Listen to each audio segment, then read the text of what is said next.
Peace, peace. What is going on, y'all? Happy Friday. Welcome to another Substantial Weekly. My name is Substantial. Shout out to everybody in the chat, folks who joined early on, and the folks pulling up right now. If it's your first time to the channel, be sure to like, subscribe, all that good stuff, man. And, let us know in the chat where you're watching from, and also, man, let us know what there's a couple things, man. There's a couple things I want to point out. So let us know where you're from. But also, man, if you are, let us know what you're listening to. You know what I mean? Because a lot of folks on the Discord, which we're going to talk about in a minute, have been asking me my thoughts on Tyler's new album. So let me know if you've heard it. We'll talk about that briefly in the beginning and maybe some other stuff too. But peace to everybody here. It's crazy because there we go. All right. Peace to Last King Saint. Peace to Warpath. Shout out to you. Peace to C Cruz. What's going on, fam? All right. And also peace to Green Face Kid, who was here early on, coming through first per usual. Thank you, sir. Appreciate it. Thank you, man. These shirts that if you like what I'm wearing, no pressure, maybe a little, but no pressure at all. You can pick up one from subartmusic.com/store. The link is in the description. Just go to the bio link, join, you'll see the link for the store. But yeah, man, go ahead and pick yours up. We got them available in burgundy, white. I think they're available in gray as well. And we have these in hoodies. So if you're digging the shirt, I call it Lo-Fi Mugen with a blue pen. You can check it out. Obviously inspired by the Lo-Fi Girl. But it's also inspired by a bar from the song Follow the Master, produced by the other guys. Shout out to my bros. But yeah, man. But be sure to hit that like button, subscribe to the channel, all that good stuff. Green Face Kid is watching in Texas. You know what I mean? Appreciate it, man. Thank you. Joshua McGee in the building. What's going on? Kevin Peace, what's up? Substantially, like the name. I'm chilling, fam. How you feeling? All right. David Atkins in the building. I liked it mostly the music. I like him opening up. The line from his mom about his father was deep. Yo, yeah, it was. Yeah, we'll talk about that Tyler joint in a second. Pressure accepted. That's what's up. All right, bro. I got the Samurai Champ blue jacket recently. I gotta show you. Ooh, yeah. I need to see a picture of that. That sounds crazy. Yeah, man. So something before we jump into it today. A couple different things. Wait a minute. One more. Brando, I see those vinyls in the back. Nice, man. Black Sabbath is my favorite. That's what's up, man. Yeah. So we'll talk about those in a second too. But yeah, man. So before I forget, let's do this. So first and foremost, I don't know if you all have seen it, maybe on other live streams and stuff like that. But now YouTube has this thing where they can do you can do goals during your live streams. So, for example, we can relate it to the super chats. I know some of you contribute through Cash App or Venmo, but for those of you who, contribute through the super chat, which is always appreciated, not only does it allow you to highlight your questions and stuff, which makes it easier for me to see your comments or questions, especially if you want me to say it live. I usually say most of them. I don't discriminate, you know what I mean? But shout out to Andre 3000. But yeah, this new feature that they have where you can set up goals. You can pick a goal where it can either be based a monetary goal, or it can rather than putting the pressure on y'all to like raise a certain amount of money during the live streams, like maybe we can do something where it's like a certain number, right? So I can do something like, yo, let's see if we can hit 5 super chats today, which means some of y'all could put as low as $1, right? Or I think even lower. And depending on your currency and stuff, you might put like the equivalent of $1 in your currency, which would be possibly a little bit lower in US dollars. But I'm more about like just the activity more so than the amount. And so just so you know what the money goes to whenever y'all contribute to these lives. I know we usually don't do this in the beginning, but I just wanted to drop this out here and get it out the way.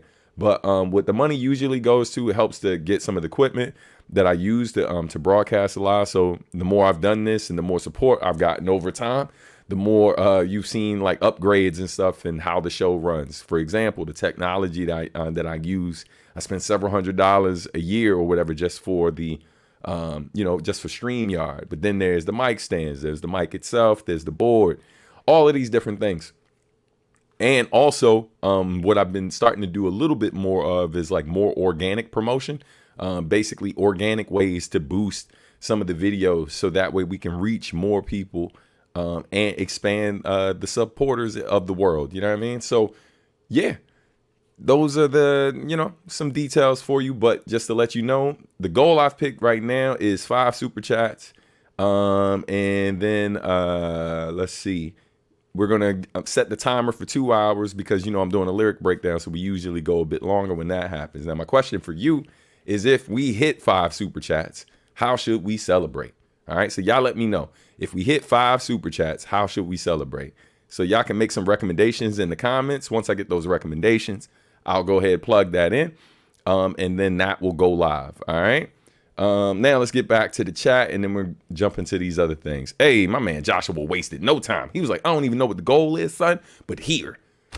You a real one, Josh. You know what I'm saying? Thank you, brother. Appreciate you. So let's go immediately to his. He says, random idea, $15 goal.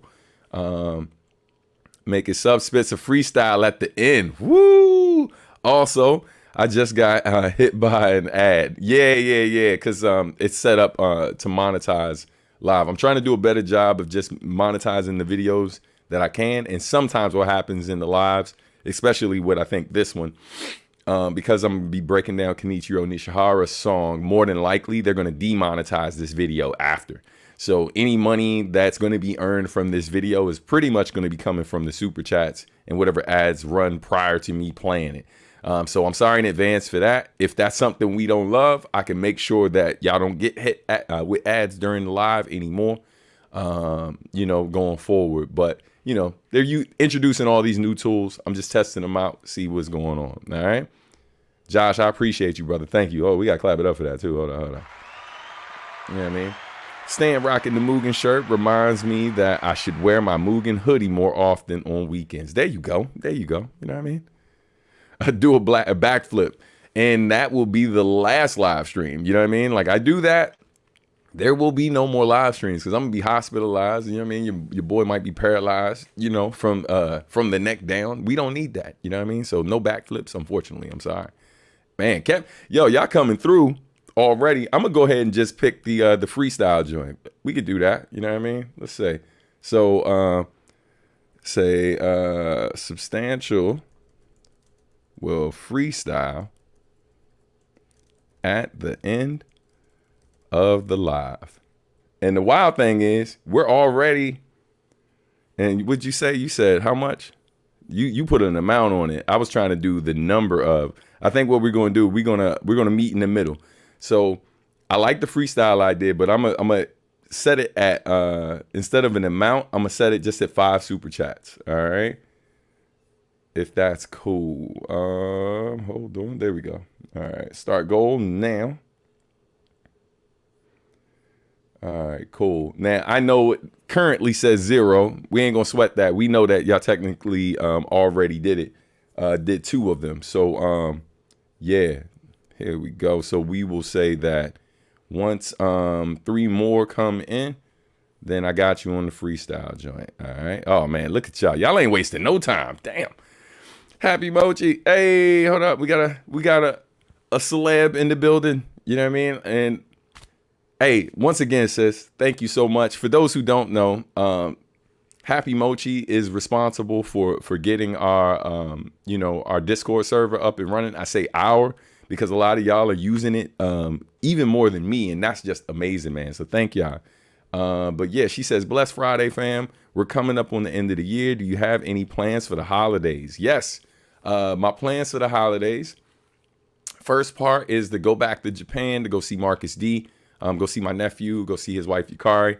And yeah, so I'm definitely going to do that. And then when I come back, the Robinson side of the family, my father's side of the family, we have an annual get together in Baltimore and stuff. So I'm gonna go do that as quick as I get back from Japan. And then after that, me and my family are probably going to do like a quiet getaway, like renting a house somewhere out in the outskirts and areas where it's usually not a lot of people. What we're doing, planning to do as a family is like 1 year where it's just quiet and it's just us. And then the following year we go somewhere else and spend time with, with like maybe my sister, mom, different people like that, et cetera, et cetera. So that's the plan right now. Still working out the details, but yeah, you know what I mean? How about y'all? Let us know in the chat. Let's get back to some of these comments and then we'll jump into some other things. So let's see. Yeah, so real quick, the vinyl in the back. So I got a couple things up there. Right there, that is Led Zeppelin. Shout out to shout out to my daughter's boyfriend's father. He went out vinyl shopping. He knows I collect vinyl. And, so he told me, let him know if I'm looking out for some particular things. So a lot of the stuff I'm looking out for, like classic soul records, some jazz, et cetera, et cetera. But I do listen to rock. I do listen to a lot of other genres and stuff. But I'm usually, when I'm vinyl hunting, mostly focused on soul and jazz. And so he picked up a couple things for me. So you see the Led Zeppelin, that was a gift. And then next to it is Songs in the Key of Life, which is an amazing Stevie Wonder record. If you don't know, definitely check that album out. I mean, the opening song, Love is in Need of Love Today, that title is by far one of my favorite titles for a record ever. But definitely check that out. Right there, that's Minnie Riperton. Amazing vocalist. If you're a Tribe Called Quest fan, you've heard her voice sampled and her music sample in songs like Lyrics to Go.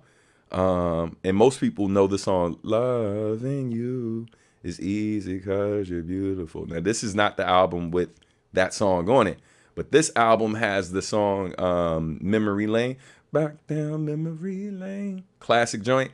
It is sampled by I think DJ Clark Kent, rest in peace, made the beat for Junior Mafia for Players Anthem. And the remix was the Memory Lane sample on this record. So it's a really dope album. Not necessarily her best album, in my opinion, but it got some joints on it.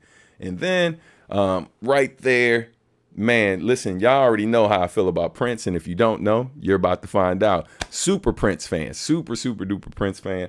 Saw Prince live in 1999, matter of fact, which was crazy. And so, yeah, man, that Prince album, 1999, classic album. The song 1999, songs like Red Corvette and many others on that record. So classic joint. And then down there, here we go. Black Sabbath, the Paranoid album, crazy joint. Got the Iron Man song on it. Oh my God. Yeah, it's a insane album. That album's out right now because when Gary picked up that record for me, the Led Zeppelin joint, he picked it up because he was like, yeah, man, I got to make sure you got some rock in your collection too. And I was like, oh, no, I do. And then I sent them a picture of that record. I mean, I got like more than that, but that was just one. I just grabbed it random and showed him. He was like, man, you don't know how happy that makes me. I was like, yeah, bro, I listen to a lot more music than people realize. You know what I mean? So anyway, yeah. Back to the comments. Happy Friday, everyone. Thank you, Soul Tiger. All right. Volja Cola. All right. Hey, man. Hey, yourself. All right. Welcome. All right. So once again, y'all, when we hit 5 total super chats, and as of right now, we have 4. Once we hit 5, I will be doing a freestyle to close this out today. All right. Does not mean that the freestyle is going to be amazing. You know what I mean? It's going to be a freestyle, but all right, we will see. Thanks again, fam. Let me get to this other comment. Yo, hey, thank you so much, Substantially. Love the Discord server. Nice for the community. 100%, man. Yo, thank you again, Happy Mochi. I appreciate you, Arya. All right. Let's see. $10. Nice. Yeah. All right. Peace. I second the freestyle. Okay. Yeah, do the freestyle. I third that idea. I'm glad everyone's on board. We hitting goals this November, 100%. We got to get you some sponsorship so you can do an ad drop at the beginning of the video. Yeah, absolutely. Yeah, it's one of them things where it's like I do get hit up a lot, right? Like behind the scenes, I get hit up a lot by like different brands and stuff trying to get me to do those short videos via TikTok and mostly for Instagram, because my Instagram, the engagement level is super high there. So people are always trying to get me to do that. I usually don't agree to it because 9 times out of 10, I'm not feeling the products that they're offering. You know what I mean? So, yeah, so that's why you don't really see me doing them. Boom. That was the last one right there, yo. All right, let's get it. So we just hit our goal. We got 5 super chats. It's official. So I will be doing a freestyle at the end of the joint. Thank y'all so much for making that official. You know what I mean? And yeah. So let's go ahead and address these comments. Any joints I missed real quick. Yeah, man. Oh man, we popping today. I love it. All right, we up. Yes, we are. Yes, we are. Let's see. We sure do have a pretty dope community, don't we? 100%, man. Y'all are the best. I sing y'all praises so much. By the way, made some updates on my channel. Got some footage of the NPOC tour in Philly. Dope. That's what's up. Apologies for some video and sound issues for a few of the videos. Soul Tiger, I'll be sure to check that out. Do me a favor. Just send me a link either via social media or something else. So that way I can make sure I circle back to your channel to check it. Because as soon as I finish today, one of the things that I make mention of, so I might as well go ahead and tick this box right now. One of the things that's happening today is I get to see the final cut of the Salt and Pepper music video. Oh my God. Yo, I just got goosebumps. Fam, hands down, the video I've put the most work into in terms of working with the director, the cinematographer, and the amount of people who contributed to the video. You know, we started shooting this music video in June of this year and didn't finish until, we didn't finish until last week. Yeah, so from June to October, we've done at least 4 or 5 shoots for this music video. So it was a ton of work. Each one of these shoots was a minimum of 4 hours, 3 to 4 hours. Some of them were as long as like close to 8 hours. So a lot of work was put into this music video. I can't wait for y'all to see it. We're doing Substantial Sundays this weekend. So some of y'all may get either some behind the scenes footage or photos. I'll be showing that for Substantial Sundays. Those of you on Patreon, you will get notified when the video goes up. It's strictly Substantial Sundays now. It's strictly for the Patreon folks or the people who are subscribers on Bandcamp. So if that's another video live stream that you want to be a part of, definitely come through there. I usually play unreleased stuff and talk about things there that I can't necessarily share everywhere just yet. So be on the lookout for that. But yeah, man, definitely excited to see the footage though, Soul Tiger, and I'm excited to share that other stuff with y'all when it's done.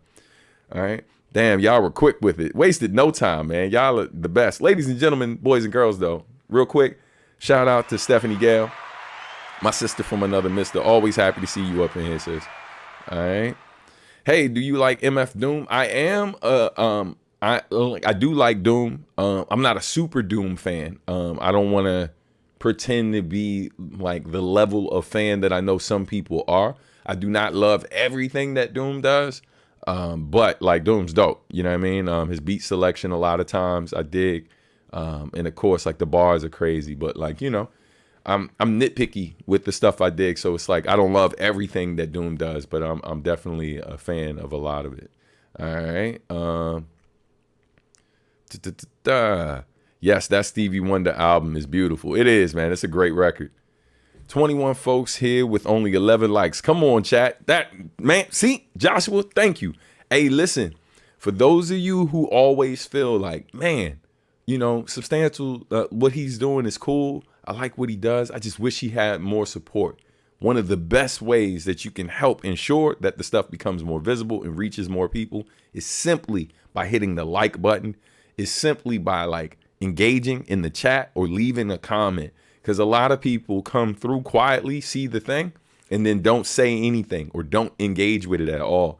And nowadays, as someone who teaches social media marketing and literally speaks with people who work at these companies behind the scene and know how these things work, as a part of my research when I'm teaching others about it, that's one of the biggest parts of it, man. Part of the reason why I do these lives is it's less about views, right? It's less about views on YouTube and more about like watch time. And so when I do these longer videos, the engagement's a bit higher and stuff, versus when I post the individual videos. Speaking of individual videos, or shorter videos, I will be posting the short version of the lyric breakdown for Count on Us, Anatomy of a Verse for Count on Us. I'm still editing it, ran behind this week. So that's going up, if not tonight, definitely tomorrow. You can look out for that. And then, of course, after I break down Heart today, that'll be going up too. All right. But yeah, man, like the video. If you have not subscribed to the YouTube channel, please do turn on your notifications. Yeah, man. And yo, for those of you who are new here, definitely, man, there is a lot of content on this channel that you can check out. And let me know how y'all feel about me doing some like throwback video stuff, because there's other video content that was maybe posted to other YouTube channels. For example, like interviews that I did with Rakim when I interviewed Rakim. And then there's another interview that I did with Common back in the day when I still had locks. So I've been thinking about posting those videos here because I know those other YouTube channels where some of that stuff and some of these things I've done aren't active anymore, but I know the people. So I've been thinking about taking that content and then bringing it here, so that way y'all don't have to go looking for it. You know what I mean? So let me know what y'all think about that. All right. Hey, what up? I told y'all, man. I've been telling y'all, Substantial is 2 out of 3 Kevin approved. Maybe 3 out of 4 is what we can say, because there's at least 2 to 3 Kevins that are here every week. You know what I mean? Shout out to Kevin Savio, man. Good to see you up here, fam. It's been too long. I shouldn't have left you a little Rakim quote there. Without a live stream, the view through it. That's dope. What's good, Stan? Hey, what up, Porter family? I love it. I love it. Thank you, family, for liking the video. Let's catch up real quick. Hold on. We in here. That's what's up. Welcome. Yeah, I remember that Prince Funko Pop years ago. Yeah, still got it. My daughter kidnapped it, and so I got to find it. But yeah, you know. Everyone, happy born day. Hey, that's what's up. Clap it up. I'm going to call her Mama Gail. That's what we going to call her. Happy born day to your mom, Steph. Please send them my love. Tell your family I said peace, man. I know it's been a while since I've seen them. All right, 5 of 5. Yep, we got it. That went fast, man, because y'all don't play. Y'all do not play. We got to do a quick baby pick sub. You would love it. we got time for a quick baby pick. Yeah, if you send it over, I can see if we can get it in today. If we don't have time to do it today, we can do it next week for sure. But yeah, let's shoot for next week, because I know I got a couple things happening. And we're almost 30 minutes in already. Let's see. Do you listen to rap? Yes, of course I listen to rap. I listen to a ridiculous amount of rap. In fact, if you talk to anybody who's been on tour with me, usually when I'm touring, the majority of the music I listen to is probably rap. And that's mostly because, I'm a student, man, first and foremost, right? Shout out to those of you who consistently listen to me, not just like certain features I've done or the video game stuff, but like a lot of what I've done. For those of you who do the deep dive, I've seen fans say to me and the other folks that one of the things they appreciate is the growth. Like they can hear the growth. And I think a lot of that growth that you hear in me as an artist, my ability to kind of weave in and out of different styles, to jump on different types of beats, to do different types of songs and stuff like that, to collaborate with all types of artists and stuff. I think a lot of that is due to the fact that, man, like I'm a student first and foremost of rap, right? Like I was watching these videos recently where they were breaking down different styles and stuff. And these were videos that were just posted where they were breaking down the use of syllables and ABAB rhymes and like different stuff, right, that rappers do. And I'm looking at these videos and I'm like, of course, for me, it's like, it's very like basic stuff that they're showing people. But I appreciated that the artist took the time to do this because a lot of people don't know. And so there's a lot of people, even who listen to me, who really don't understand the technical side of the things that I do. And because I listen to so much rap, I see other artists doing different things that I find really interesting. And then I experiment with it, right? So I'm learning from artists younger than me, and I'm paying attention to like the elders in it too, and like just how the different folks navigate through it. I'm constantly, I've dedicated my life to being a lifetime learner. So, yeah, man, it's like I'm not sitting around hating on rap. You know what I'm saying? Like, oh, it was better back in the day. I'm like, nah, there's some stuff nowadays that comes out that's really, really dope too. I just discovered this song yesterday. This artist named DC3, young dude, man. I don't even think he's 20. DC3, song called Upstairs, and it's like almost like I can hear like his faith or whatever definitely inspired the lyrics for the joint. But y'all, the song is fire. And this video is so straightforward. It's like nothing super fancy. I don't know where homeboy's from. I feel like he might be from a different country. But y'all, I'm listening to it. And like, the lyrics are like, it's so compacted. It's really, really dense until like because of his flow. Like he's like really rushing through everything, which a lot of the younger artists do. So it's kind of hard to follow without having the lyrics there, maybe for like the passive listener.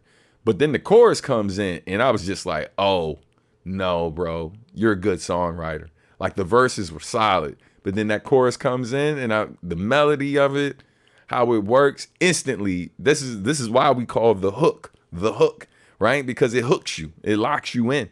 And so, yeah, man, I definitely recommend checking out this young dude. I added it to my soulful hip hop playlist. The song is called Upstairs by DC3. But I'm always listening to rap. I listen to rap a ridiculous amount. A ridiculous amount of rap gets listened to around these parts. To the point where it annoys other people. Because if you don't really spend a lot of time with me, you probably would think I only listen to that. But it's just because I'm trying to keep up with the amount of stuff that's coming out from artists I like, and also actively trying to discover new things too, And then I teach. So because I teach and I'm teaching music business classes, I'm constantly getting music shared by my students or whatever. They're sharing their stuff with me too, So anyway, thanks for the question. Side note, what vinyl player is that in the background? Man, that little piece of crap right there is nothing fancy. That is a basic thing that I got at Target back in the day. But I like it because of the fact that not only does it play vinyl, it plays cassettes as well as radio. The only thing, I don't think it has an auxiliary, so that's probably the one downside, but it's super old. I've had that, I think, since I lived in New York. But it's made by Emerson, not a great brand and stuff, but it gets the job done. So whenever I'm in here and if I want to listen to an old cassette, if I want to throw some vinyl on and I don't really care about the sound quality, sometimes then I throw it on that record player. My Audio Technica record player, that's the one at my office. That one has Bluetooth capability, and it also has, what's the shit called? Bluetooth capability. You can hook it up to like a nicer speaker and stuff like that. And it also has the auxiliary joint, so I can plug in that way, or I can plug it into a more official system. So that's my nicer record player. I forget the exact model number. I don't have it on me, but it's a pretty dope record player. Highly recommend checking that out. All right, Stan listens to other music. He has Led Zeppelin and Stevie Wonder vinyl on the back behind him. He also listens to R&B too. 100%, man. Love a lot of dope R&B classics. Please post them. Yeah, man. She's listening, and Mama Gail sends her thanks to everyone. Yeah, word. That's what's up, man. Tell her I said hello, sending her all the love. All right. She likes Mama Gail. All right, dope. I'm sticking with it. All right, so look, couple different things. So one, before we jump into some other things, I wanted to just point something out real quick. Some of y'all might see my sticker right there. That's right, I voted. Highly encourage those of you in the United States, or any of you that have an election going on wherever you are in the world, that you participate in that process. No one is paying me anything. I know people love to say these different things. No one is paying me or asking me to support a particular candidate. I'm asking people simply to participate in the process. And no, I'm not saying to participate in the process because the president, because the presidency is on the line or democracy is on the line, this, that, and the third. I'm telling you that if you're old enough to do it, you should participate in this process, and not just when the president is like, when that seat is up for grabs, but in general. In fact, when state elections are happening, for those of you in the United States, that's when you should be most engaged, because that's where the stuff has the most direct effect on your day-to-day life, right? How the money is spent locally, how that impacts you. For anyone online just kind of talking and saying things like this stuff don't matter, they feel like that a lot of times because they've been disappointed. And I can't speak for all of these people, but in the conversations I've had, they've been disappointed with how things have run in the past. Newsflash, you're always going to be disappointed, because any candidate, anybody that runs for office, they're never delivering on everything that they said that they want to do. Because the fact of the matter is, they also got to get the local people, the folks in Congress, the representatives, all of these different folks engaged and on board with what they're doing. And the fact of the matter is, most people, they show up to vote for the president, and then they sit out when it's for local elections. And then those people make it really hard for the president to pass through the things that they want to pass through a lot of times. So I ain't here to be all preachy to y'all. What I'm here to do right now is give y'all a recommendation for a website that I've used for years. And it's always just so I can see, like, just by voting, like if I was basically to do a survey or a quiz and just put in like my opinion on different policies, candidate aside. And I'm sorry, because my mom is trying to call me right now. So sorry about that. But yeah, for those of you who would wish there was a system where you could only vote on policies, and then after you voted on policies, basically see what candidate aligns the most with, based on you voting on those policies. And when I say candidate, I'm not just talking about the main two, I'm talking about all of them, because there are always more than two people. And for those of you who know about the Green Party, there's always more than three people running for president. And the fact of the matter is, because we have a two-party system for the most part, most people don't really pay attention to the other folks that run. And honestly, because of the whole electoral college thing, your vote matters most when you are literally in a place, like when we're talking about the presidency. Your vote matters most when you're living in a battleground state, right? A state that like can literally go either way. But if you live in a state where largely, that state shows up and votes red or votes blue 99% of the time, your vote, like, that is the time where for president, your vote really does not matter because like history is shown over and over again, unless there's time leading up showing that your state is swinging, there we go, not slinging, swinging one particular way, then, in those moments, right? Because we've seen that with a state like Phoenix a state like Arizona where it was flipped, Virginia or whatever, which is now like a purple joint, like other, you see what I'm saying? So again, man, I ain't trying to spend too much time on this. It is stuff that's important to me. I've been voting literally since I've been old enough to vote. Voted, I'm 45. I've been voting since I was 20 in presidential elections, and started younger with the state stuff as well. So, take the time to learn this stuff. I've had the pleasure of meeting directly with politicians, like lobbying to get different laws passed. I've been doing a lot of that type of work for the music industry. But then even before that, I was working with an organization in New York when I lived in Brooklyn called Drop the Rock org, like fighting against the Rockefeller drug laws. And literally would go host events in Albany and perform, and then also go lobby to get the Rockefeller drug laws. And what that dealt with was mandatory sentences for people who were being accused of like drug related crimes.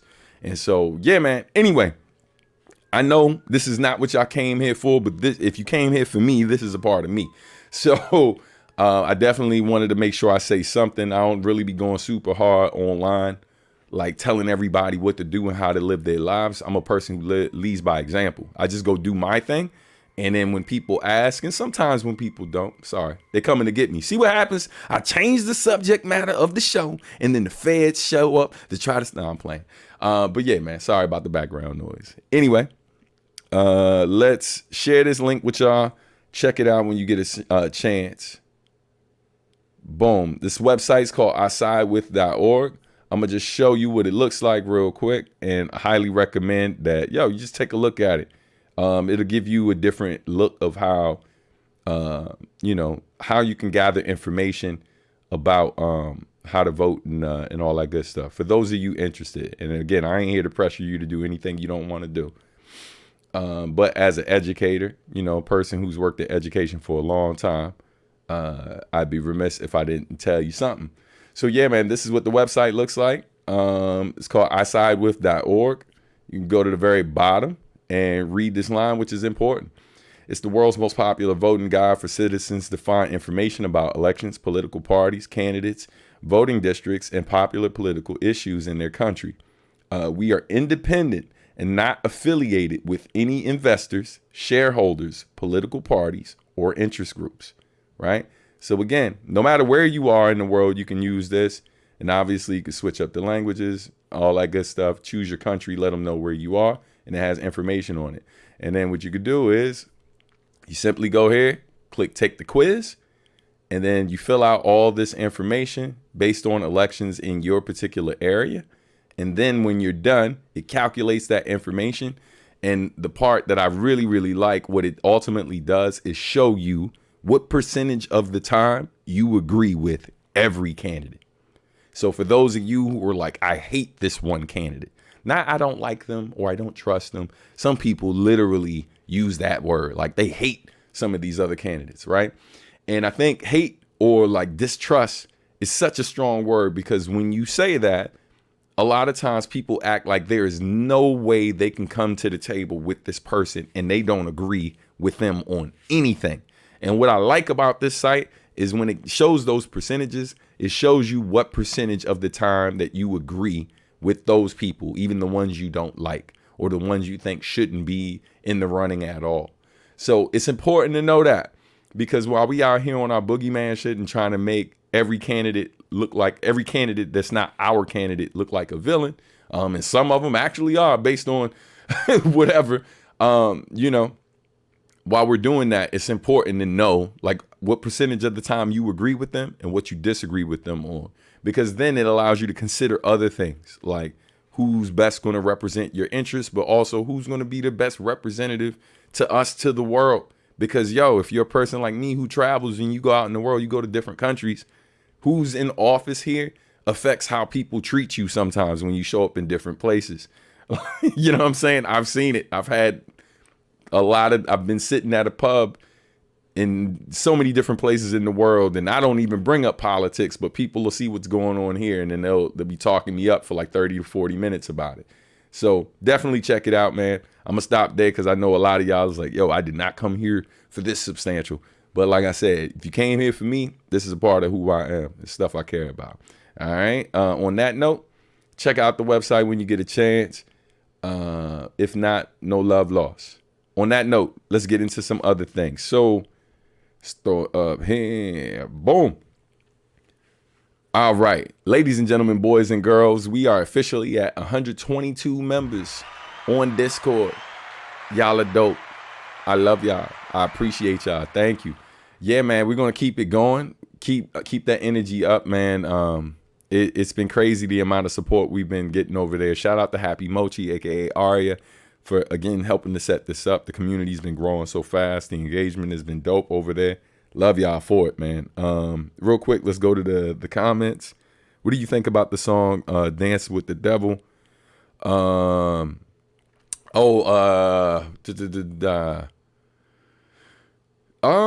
I feel like it's been a long time since I've listened to it, so I gotta go back to it before I can really offer uh before I can really offer like an opinion on it. You feel me? It like, if it's not something I listen to on a regular basis, I try not to just go in with thoughts out the gate. But yeah, I'll go back, listen to it, and then we'll circle back to that. All right. What's your favorite work from Prince? Ooh, I'll be having Erotic City on loop for days, so I would love to hear your thoughts. My favorite work from Prince, man. Couple different joints. Boom. The first album I ever bought with my own money, by Prince, was actually the Diamonds and Pearls album. I love that album. Of course, the song Diamonds and Pearls is a beautiful song. It's like such a dope unofficial Christmas song. In terms of like the music, it just makes me think of Christmas time, even though it's technically not a record about directly about Christmas, but the concept works for Christmas. But yeah, that record is dope. That whole album is dope. But my song from that particular album, and I'm just bringing this one up because it was the first one I ever purchased. There's a song called Money Don't Matter. I was like, money don't matter tonight. It sure didn't matter yesterday. Just when you think you had more than enough. Like that joint, I love that song. It's such a chill joint. It's not really the one that comes up when people think of Prince, but it's a great record. I love his song Insatiable from the original Batman movie, not the original Batman movie, but the one that Tim Burton directed with Michael Keaton as Batman. But there's a song called Insatiable. It's crazy Prince joint. Prince got some amazing like love songs. Darling Nikki, another crazy joint. Met a little girl named Nikki. Yeah, come on now. I ain't even gonna sing the rest. I don't know how old everyone's who's watching is, but that's an amazing joint. I could keep going, man. I love a lot of Prince's music, and that show when I saw him live in New York was crazy. It was him, Larry Graham, Shaka Khan, and then he had Dougie Fresh there as well. I'm pretty sure I've talked about this on the live a few times, but amazing show, and he did a really dope medley at the piano singing like some of his love songs. Crazy. Anyway, thanks for joining. Thanks for the question. Let's see. Hey, how do yourself? Welcome. All right. I don't know if that question was for me, but my day's been dope. I hope yours has been dope as well. All right. 17 days in my personal Prince jam. Wow. And Sexy Emma. Ooh, yeah. See, hey, Steph. Hey, Steph. I love you, Steph. See, Steph be knowing. She be knowing. Sexy mom. That's a sexy mom. Shaking that. Only Prince gets these passes. Stay out of my head, Stan. I can't. I'm living there, rent free. You got good taste. It's your fault. You know what I'm saying? Great minds think alike. But anyway, let's keep it pushing. Sam Academy, the last one is happening on November 17th.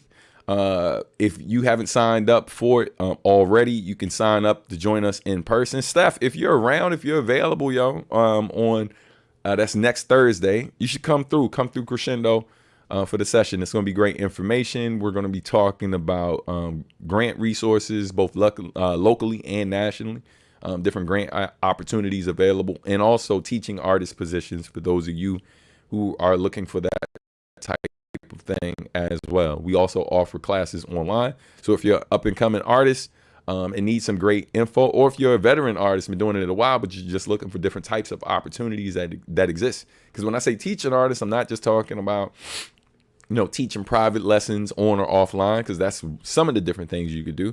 But you could also be working for different organizations that teach, that use music or whatever, teaching opportunities or performance opportunities, sometimes in non-traditional places. There's a ton of musicians who play at retirement homes or local hospitals for different people who are in different wards or different sections of the hospital and facing certain conditions and certain health issues. So these are like non-traditional things that musicians do. that literally make it easier for them to exist as a full-time musician. And a lot of people don't consider these things, you know what I mean? They just think, they look at whoever their favorite artists are and think that's the only path. And there's a lot of different paths, and there's a lot of different work out here. There's also opportunities to teach abroad, as a lot of y'all have seen me do, through different organizations, where like sometimes local organizations or your local government or the national government will fund trips where you go to perform in other places and work with communities abroad. So definitely, if that's something you're interested in, you can go to crescendostudiosva.com/Sam-Academy, or just go to the bio.site link in the description of this video. Go there, look for more information on Sam Academy. All right, let's keep it pushing. I appreciate you. High five for Jesus. Thank you, Steph. Let's see real quick. Upcoming events. Outside of Sam Academy, after Sam Academy, we are I'm going back to Japan in early December to work on new music, finish up the Bop Alloy album with the homie Marcus D, my brother from another mother. Yeah, we're also doing shows while we're there. We're doing a video shoot. So any of you who are watching this who are based in Japan or know people out there, let them know that we'll be doing a video shoot that's going to have a limited amount of tickets that people can literally come join us, get a impromptu show, and also be a part of a official Bop Alloy music video. So that's going to be pretty dope. So we're doing that, and we're doing a performance out there, an official performance a couple days after that too. So that should be a dope trip. I'll tell you more about it as we get closer. All right. Hey, we got another local celeb in this joint. You know what I mean? What up, Chris? Good to see you up in here, man. All right. Thank you, brother, for joining us. Yeah, man. All right, let's keep it pushing. Okay, big announcement. We haven't dropped the official flyer, but you know, here at Substantial Weekly, y'all usually get the goods. You get the goods before most people online get information about me. And of course, you know that if you are like you're on Patreon or a subscriber on other platforms, you get other cool things. Like, for example, one of the cool things that I drop are the instrumentals for Ana Kono's album, which I'll talk about in a few minutes. Those instrumentals are only available to folks on Patreon and folks on who are Bandcamp subscribers. But this right here, big announcement. I will be at MomoCon. I remember someone in the comments a while ago when I posted the tour with Shingo, they was like, man, my guy never come down south. Well, this is down south. This is the furthest down south that I will be going for now, because they booked me. So you can catch me at MomoCon in Atlanta. That's going to be May 22nd through the 25th. I will be there for all the days. I get down there on the 22nd. I'll be there through that Sunday. So come through. We're going to perform that Friday night. A lot of people on that bill with us. It's going to be a concert Friday night with me, J Live, legendary hip hop artist. Asheru, legendary hip hop artist. You might know Asheru from doing the main theme song from the Boondocks. Also going to be in the building is the rapper Superstition, legendary artist who's worked with Nicolay and so many others, as well as Javier Starks, my man Alan Z, who helped. He was the mastermind that brought the show together. Shout out to him. Super dope artist based in Atlanta, but originally from Maryland. He'll be in the building as well, putting the whole thing together. And we got the homie Aztec joining us as well. And you might know Aztec from doing music for a lot of different popular anime and stuff. So man, it's gonna be a great show. Definitely come through. All right, let's go to the chat real quick. Life's hard when you're a fan of staying in Sweden. I'm so sorry. I've been to Sweden before, but I've never performed in Sweden. Unfortunately, I'm not an artist that hold on. We had a little technical issue in the back, and I'm just trying to make sure. Okay, cool. All right, cool. Technical issue resolved. Hey, wait a minute. Stop for a minute. Steph, I love you like cook food on a Sunday. Thank you so much, sis, for contributing to the channel. But yeah, man. Yo, y'all showing off today. But And shout out to all 23 of you watching right now. But yeah, man. Unfortunately, I do not tour as much as a lot of different artists going, go on the road. I definitely travel more than a lot of folks and perform and speak in different places, but I'm not always booked. For example, I'm going to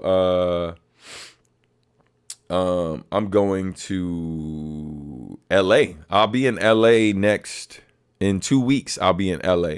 I'm currently looking for open mics. So anybody watching this, if you are putting on an event in LA, or you run an open mic or know of an open mic in LA, I will literally show up. And the moment I find out about this joint, I'm just gonna come through, and I'm gonna reach out to the people ahead of time, and I'm gonna just pull up and see if I can squeeze 5 to 10 minutes on stage. I'm there for other business, but because I know, listen, one of my big, like in the United States, LA is like one of my top regions, if not like the place I get the most love in terms of like streams, support and stuff like that.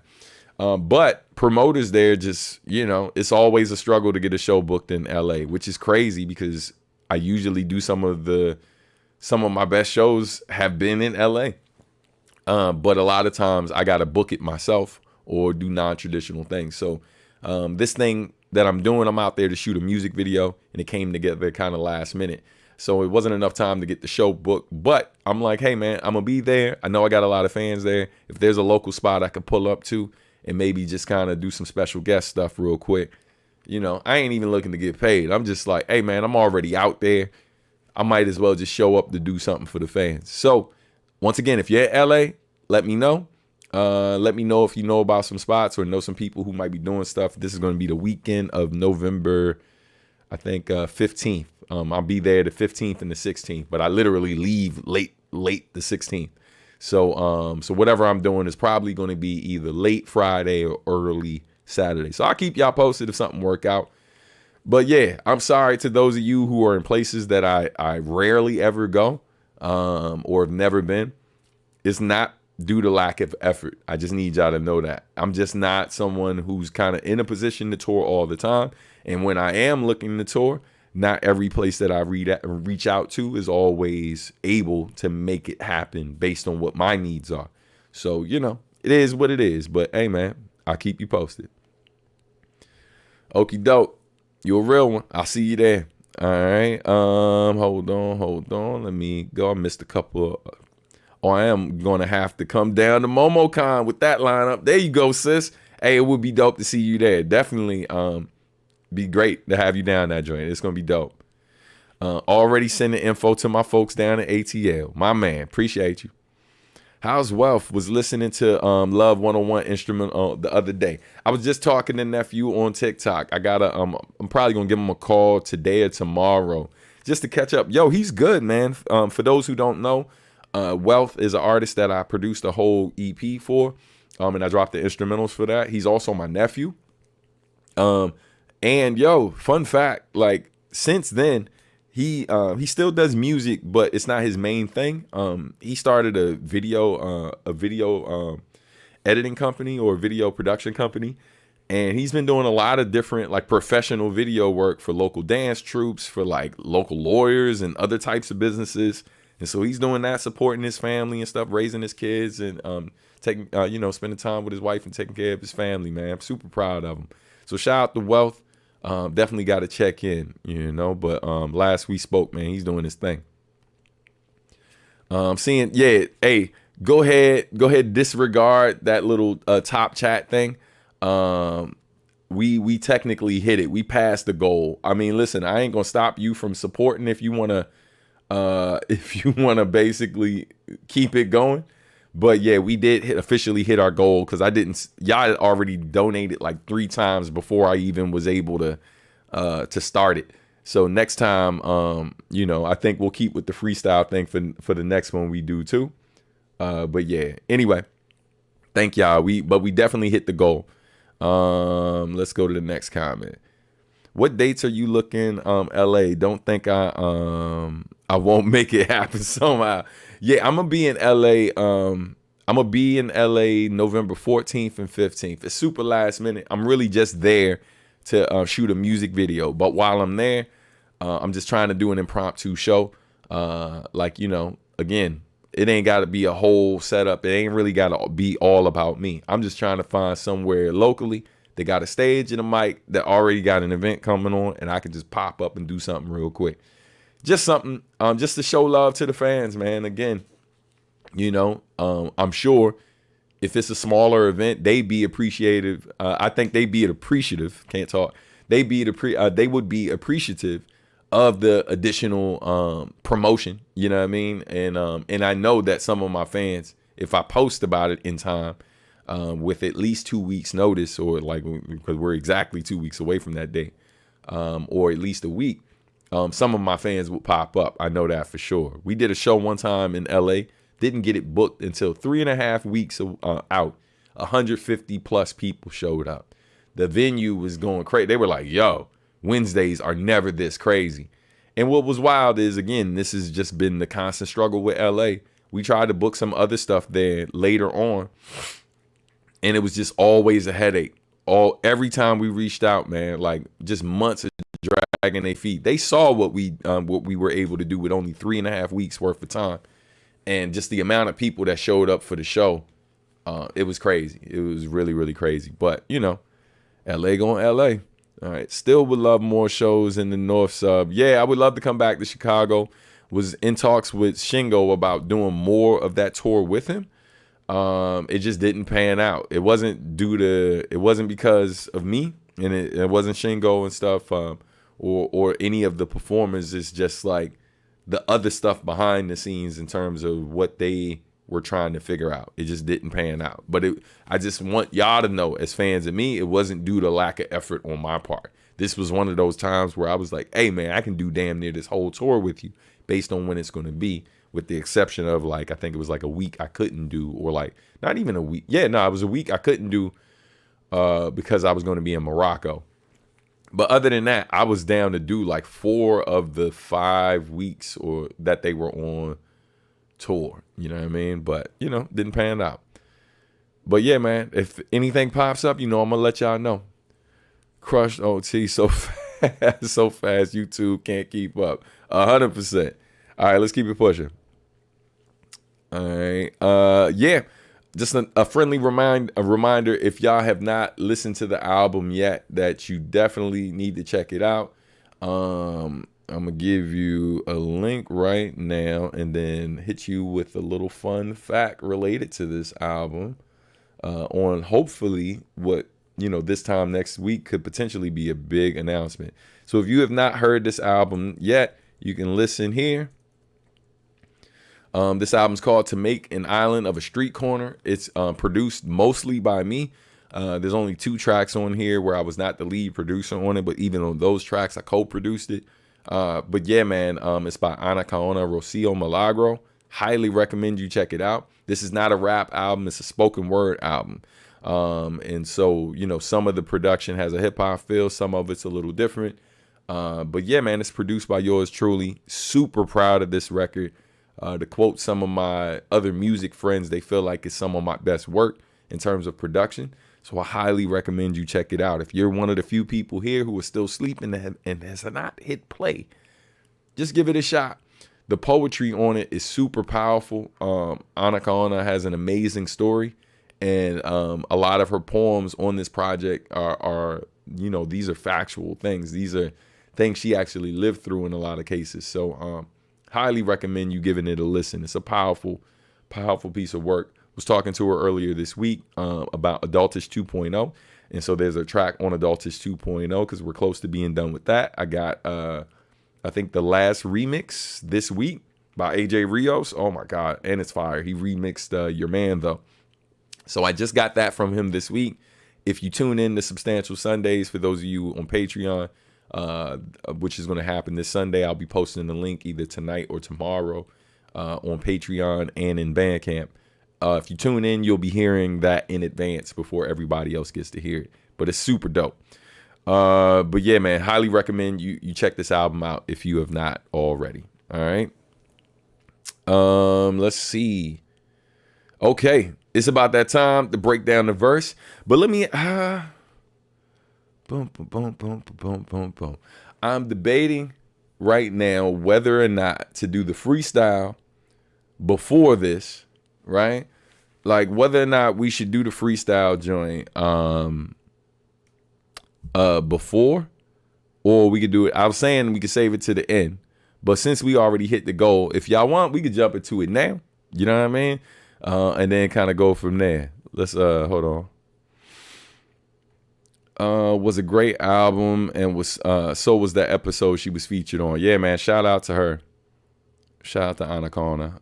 Love you, Stan. Gotta go now though. Hey, see ya. Peace, fam.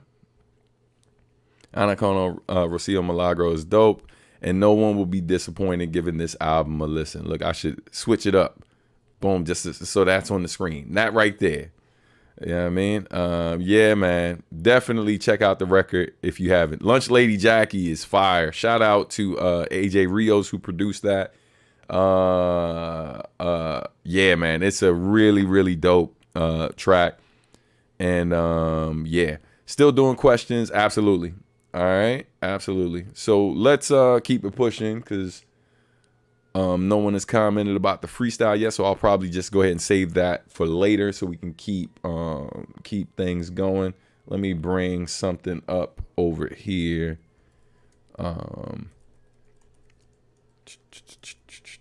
Just to help me follow along with something else. And as you can hear, streets is watching. You know what I'm saying? It's a whole lot happening in the background. All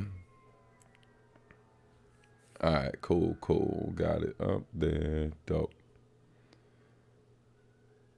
Okay, bet.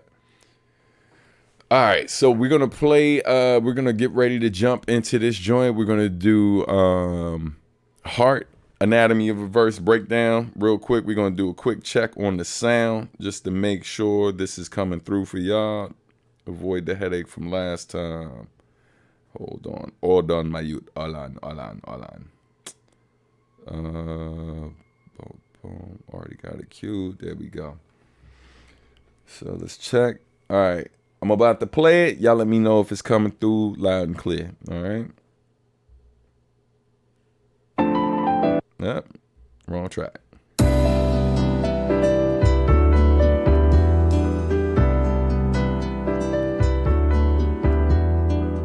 Boom. All right. So once again, in the chat right now, if you heard that, I know some of y'all may be a little bit behind due to the ads popping up.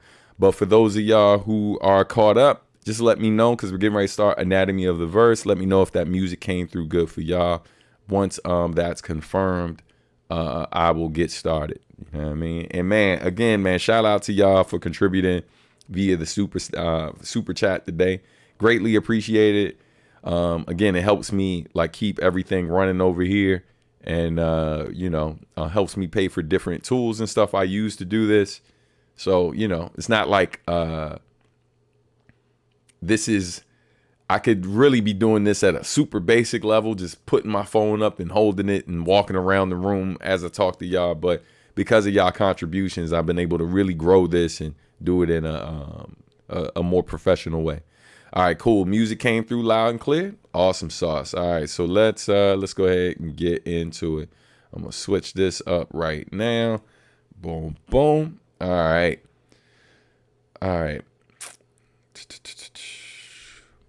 Cool.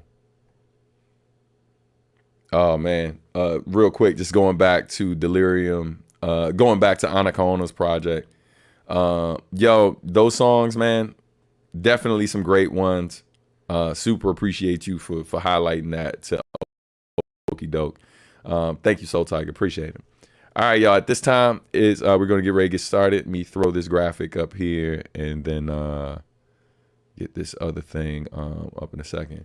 All right, ladies and gentlemen, boys and girls, it is time for Anatomy of a Verse. I thought I had this thing ready, and there it is. All right, let's try that again.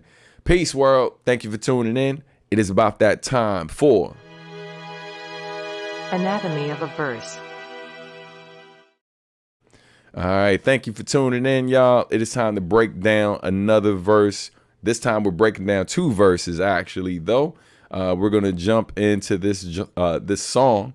We're gonna jump into this song that I did with Kenichiro Nishihara, called Heart. So some quick context, man, just to how we linked. I think I was still living in Baltimore at the time, so this probably was like '09. I think when Kenichiro first reached out to me. Some quick fun facts, or maybe not completely fun facts, but some interesting stuff about my time working with Kenichiro. I would say that in terms of similarities working with him compared to other people I work with, working with him, like, you know, we didn't record in person. Most of these early tracks that we did were taking place while I was living in Baltimore, recording at my home studio and then sending him the vocals. What was interesting, right, in terms of the feedback he would give me, Kenichiro was very similar to Nujabes in that, like, yo, he was very particular. So when we did Heart, when he first sent me the beat, one, I noticed out the gate, I was like, oh, his style of production is very different. It wasn't sample based, so it had a very different feel. I remember my nephew Wealth being in the studio when I first got the beat, and when he heard it, he immediately was just like, yo, this is different. You gonna rap to this? Right? And I was like, yeah, that's the plan. You know what I mean? So you know, shout out the nephew, who initially couldn't see the vision, but when I finished the song, it came out. Yeah, the feedback from the fans, from y'all, was amazing. And so let's go ahead and get into it. But yeah, man, this is Heart by Kenichiro Nishihara featuring Substantial.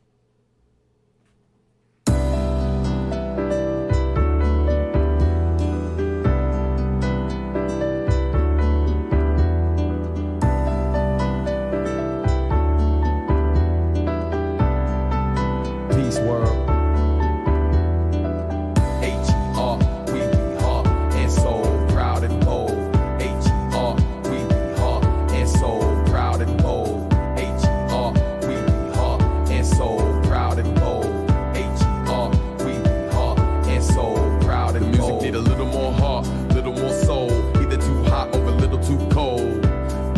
Shallow verses, nothing deep, grab the surface. All right, yeah. So out the gate, you know, basically how I started is, you know, I started kind of like with a little pre-hook thing, or like just a little intro. I always loved the fact that the word art, like art, is like in the word heart.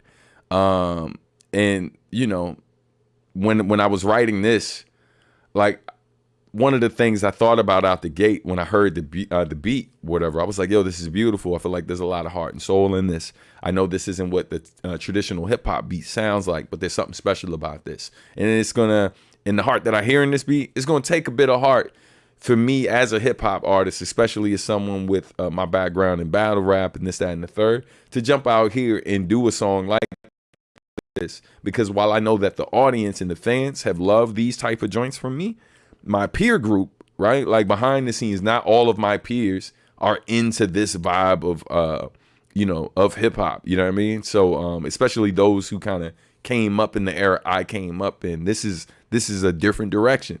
And so yeah, when I do these type of tracks, even though they are wildly popular to the audience, I don't necessarily have a ton of my peers behind the scene cheering me on, like, yeah, do more of that. You know what I mean? So yeah, it took heart to even be able to jump out there. And this song is really just an assessment of the times, right, that we were living in then, and kind of what we see now, and even what was happening before then, where it seems like a lot of this music, that this genre of music that we love, right, we're seeing that like some of the heart and soul in it is missing. It feels like a lot of what we're hearing is, you know, like folks are more focused on trends, right? You know, and like, you know, trying to be the hot artist. So when I say either too hot or a little too cold, either you're trying to follow the trends, right? And be on whatever wave and be the hot artist at the time, or it's a bit cold. It feels dead, lifeless, soulless. Like folks are just kind of going through the motions. Like you don't even care about this. Right. And for some people, this is true. Like this is a job for some people, and that is it. this is a hustle for certain people. Like folks will tell you, there are quotes where people are like, yo, you know, straight up, where they're like, man, this is just a bag for me. This is a side hustle for me. This ain't really a thing that I care about. And if y'all know me, you know, sidebar real quick, I don't know what's happening outside right now, but there has been no shortage of sirens nonstop while I've been alive. So I'm definitely going to be watching the news and peeking out the window a little bit. It don't sound like it's in my neighborhood, but it's pretty close. I'm going to give this a second to pass because I don't know how loud it's going to get. All right, cool. It just faded. All right. But anyway, you know, like part of what that section also talks about, when it talks about these shallow verses, like people really don't, it feels like, yo, they're just kind of going through the motions. Like they're just saying what they're all playing from they're all like kind of working from the same playbook. This is what rappers talk about, right? This is what people from this background, this is what we're expected to do. So they just kind of do more of the same as opposed to really digging a bit deeper, you know. And so, yeah, let's go into the next part real quick. We define as timeless, so we gotta guide these blinded rhymers away from the shiny diamonds and fancy coats, showing what matters most. What matters most, man, is always going to be like, you know, like coming from the heart, speaking from the soul, connecting with people on a deeper level. There's absolutely still room for music that allows us to party, have a good time, and this, that, and the third. But, you know, it's important that we never lose sight of the fact that this music, even some of those party tracks and upbeat tracks, really speak to people on a deeper level and, you know, lift people out of dark places and stuff a lot of times. So, you know, just for those of us who make this and really care about what we're making, these are things that, you know, I always consider when I'm making it. I know that everyone's not me, and I don't expect them to try to think like me, you know, think for themselves. But these are things that I care about. Speaking of other things I care about, I care about this about rhyming, right? So one of the things you'll notice in this section is like where it's like blinded rhymers, right? Blinded rhymers. So like got the four syllable thing. So it's like too weak to be defined as timeless, right? Defined as timeless. So that's really like 5 syllables, but like 4 of the 5 syllables then go and rhyme with the next section. Defined as timeless, blinded rhymers. Then it goes to you know, shiny diamonds, right? So even when I'm making these type of tracks where it's not as hard, right? It's not lyrical, spiritual, miracle, you know what I mean? It's still like there are technical things that I do in there. Like I'm still trying to push the envelope a bit, give you multi-syllable like rhyme schemes and different things like that.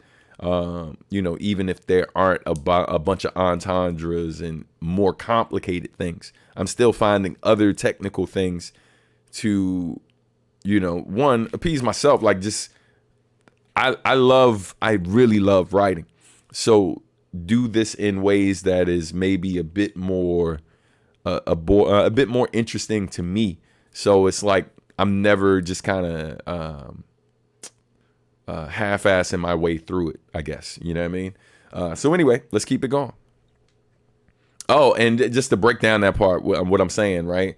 I think it's pretty straightforward. But when I talk about the shiny diamonds, fancy coats, like people getting caught up in they are more concerned with looking like a rapper than actually being a really good rapper, right? Or a really good writer.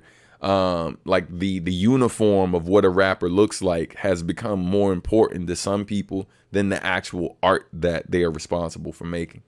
Yeah, man, it's crazy. Interesting times. Let's keep it going. Folks stunt and show ball, scared to be looked at as something so soft, trying to be hard, but they hardly real. Make so-called music you hardly feel. Yeah, man. So when it says like rappers both stunt and show off, scared to be looked at as something so soft. One of the things I tell tell a lot of artists back when I used to teach like songwriting, when I was working with people on how to like write rhymes and different things, and teaching that in different programs. You know, when we talk about like the different type of hip hop we like, or certain songs we like, and people refer to it as hard. And sometimes they call it hard for the different things that the artists say and stuff. And then stuff that sounds like this. And then there are songs that maybe even sound quote unquote softer than this. Oftentimes, you know, are viewed as the polar opposite of these things that we call hard. So it's soft. And so when I say that, bar was like rappers boast, stunt, and show off, scared to be looked at as something so soft. And I just point that out because one of the things I would tell people in these songwriting classes, I'm like, yo, being vulnerable and saying how you really feel is one of the hardest things you can do, right? So I would argue that it's actually harder than trying to pretend to be hard on record. And now let's not be mistaken. Some of these artists that you listen to are really about that life. So don't be out here running your mouth, talking all crazy online like some of these people won't show up at your door or show up at your event. That's why it's like I've never been reckless out here, because I've met some artists over time like that are really like the things they talk about, that's really who they are. But there are plenty of people who they just find that shit cool. That ain't their life, but they just think it's cool, right? They hear all of this stuff, the blood, gore, violence, sex, drugs, rock and roll, and that ain't their life at all. Both fans, listeners, and artists, right, who consume this. And as somebody who grew up around a lot of these things, and saw it firsthand, got family members who were about that life, some still in it. Like, you know, it's some of them, they're doing what they're doing because these are their options, right? And this is what they have access to. This is what they do. This is their life. But I always just found it weird, like the folks who are really just, they're putting on the mask because they think this is a part of the rapper uniform.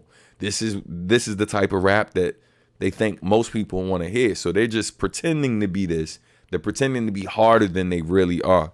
And it would actually be super hard, like some of the hardest music out, if they really just told the truth, said what's really on their mind, right?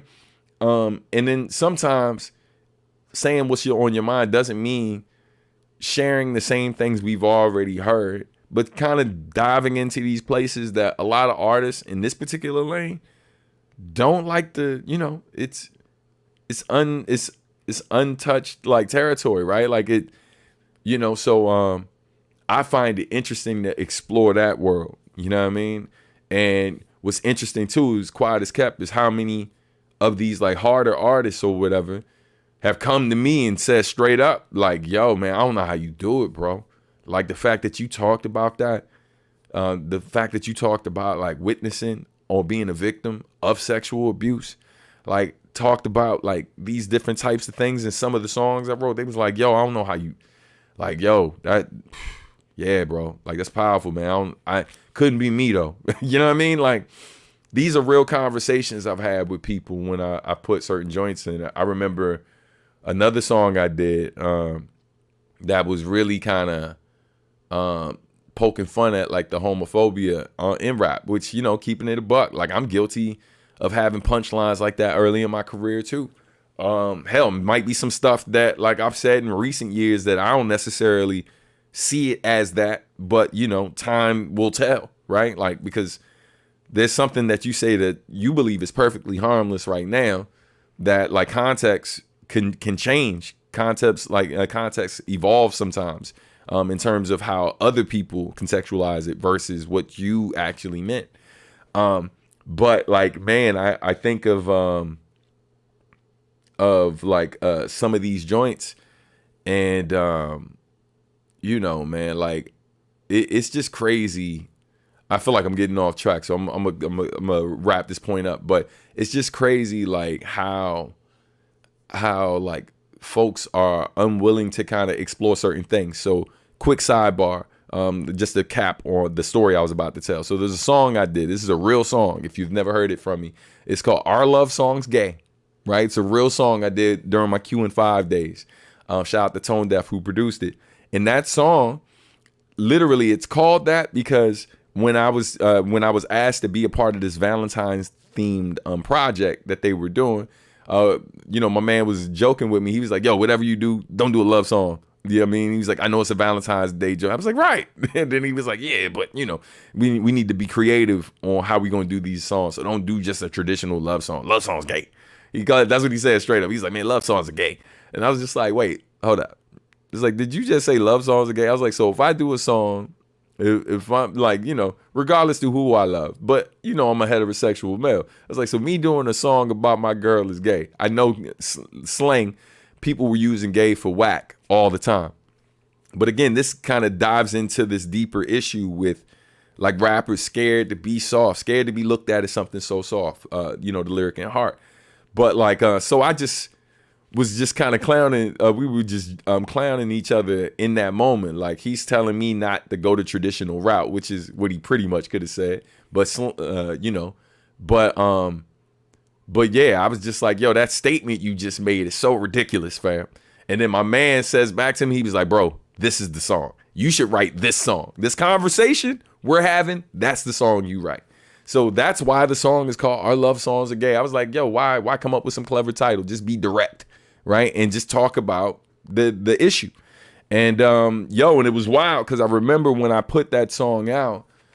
Again, people in my inner circle, people I'm cool with, got a lot of history with, were just like, "Yo, like this is ridiculous. Why did you even need to do a song about this?" Right? Like it was like, "Nah, bro, there are no songs about this. That's why there should be a song about this." Right? Just the ridiculousness that like. You're viewed as soft just for making a song about your partner and how you feel about them. Because other people, you're basically assuming that because you don't want to hear about that shit, that other people don't want to hear about it. And and then we did the song and it popped off. I would do it on tour all the time when I was touring with Cunning Linguists and Q&5, and it would always be well received. And it just, it's one of those things, man. You just got to be bold sometimes, and which is what Heart really talks about. Shout out to those of y'all still sticking around. I know we running long. All right, let's go to the next few bars. And shout out to those of you hanging out in the chat still. I didn't leave a lot left to be desired, so I try to write to rekindle the fire, lifting it higher. The simple man with a pen, trying to give you something you can feel again. Yeah, man. A lot of the lines in this song are direct and very straightforward, so I'm not gonna over explain everything. But but yeah, man, people's inability to kind of tap into something deeper, right, is why a lot of people are underwhelmed by some of the music that comes out. Is really what's being said there. But like, again, on the technical side of what I'm saying, outside of the subject matter, again, like just, in terms of syllable count, like multi-syllable flows and stuff, to be desired, rekindle the fire, it's like slant rhymes, like the end is rhyming perfect. Those first few bars don't necessarily rhyme perfectly. However, the syllables are hitting in a similar way and the rhymes are close enough that it's intended to feel like multi-syllable rhymes, even though it's a combination of, the end word is a perfect rhyme, a traditional rhyme, while the beginning and how it starts are more slant rhymes, right? So words that sound similar or feel similar but don't sound exactly the same in terms of rhyming, but are close enough, right? So again, to be desired, rekindle the fire, lifting it higher. You see what I'm saying? So, and then like I switch from like the more technical to simplify it when it closes out, right? Just that build up, like taking it up, and then because we're ending, kind of bringing it down right before the chorus ends. Just some of the technical decisions. You know what I mean? All good, man. Better to be late than not be here at all. So I appreciate you for showing up, man. All right, let's go to the chorus. The joint most people know. once again, shout out to Kenichiro Nishihara. He also goes live fairly frequently. But if you do not speak Japanese, it may be difficult to follow along with what he talks about. But he does play a lot of his music and stuff during his live. So highly recommend you follow his YouTube channel and follow him on Instagram as well. You'll get those notifications. Let's go to the chorus. He who's in love with the art should know it's always best to come from the heart. Yes. When the music don't feel the same, need to let the world feel your pain. He who's in love with the art should know it's always best to come from the heart. Yes. When the music don't feel the same, need to let the world feel your pain. Yeah, man. Simple, like, but clever thing. One of the things I talked about in the beginning, I always loved that the word heart includes the word art. You know, and so that's why the beginning of the chorus is he who's in love with the art. You know what I mean? He, art. Put those words together, you got art. You got heart. You know, so he who's in love with the art should know it's always best to come from the heart, you know? And so, you know, and then talking about like basically how, you know, I always love that quote, like, yo, be the change, you know, and so it's really one of them things as an artist. If you're one of these people that's constantly doing interviews and just shitting on how music nowadays sounds, but then like you yourself as an artist aren't making an effort to make music that gives people that feeling again, then yo, shut up. Like, shut up, fam. Like, what are you even talking about? Why are you even talking?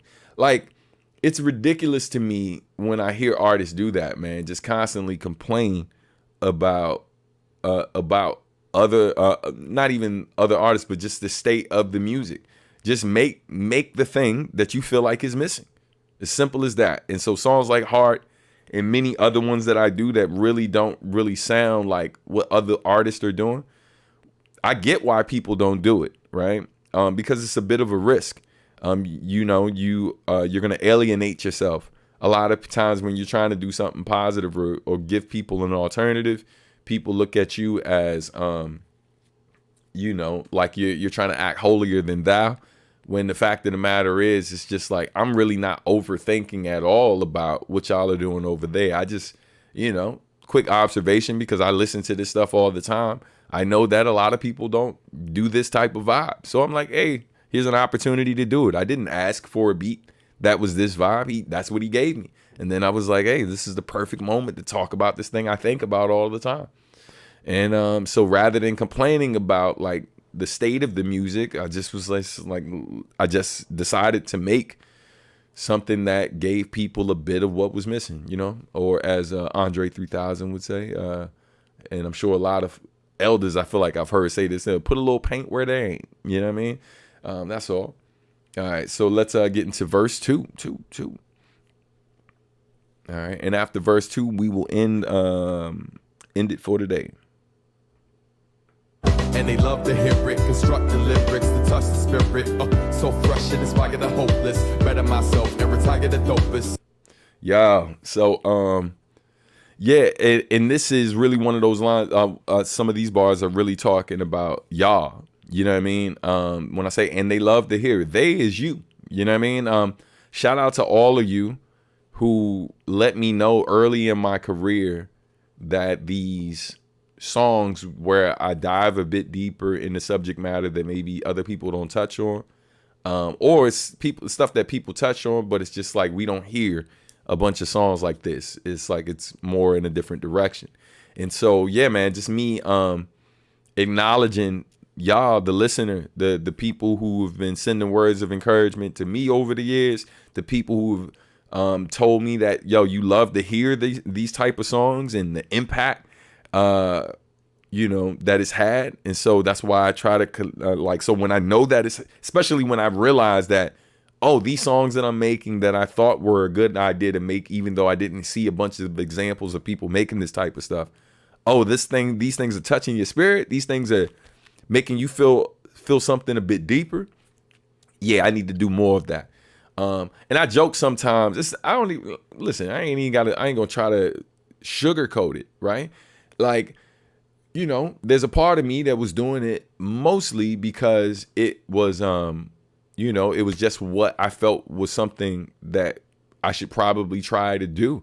But then at some point when I saw that people were connecting with it, it was kind of like permission, even though I wasn't looking for permission or validation to begin with.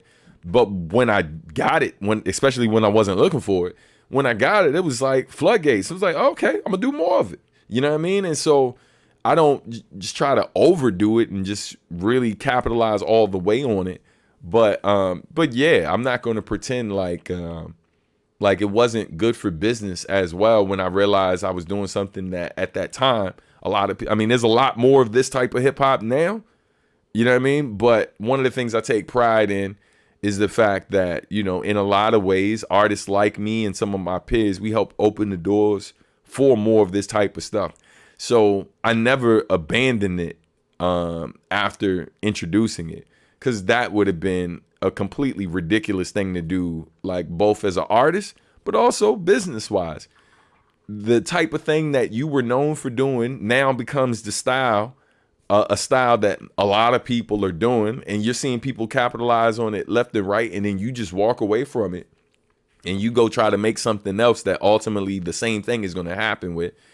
I was just like, nah, man, these things that are a part of who I am and the type of artist I am, I decided early on that, like, yo, I'm always going to keep that piece of me is always going to be present in anything I do going forward, because I know how this works. Like, I'm playing the long game, fam. I'm always playing the long game. Just on from a business side of things.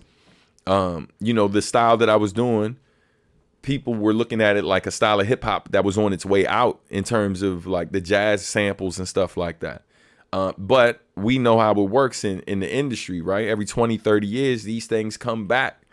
And it's no coincidence that when I met Chuck D said to me, he was like, yo, keep doing what you're doing and you will have a 50-year career. 50-year career.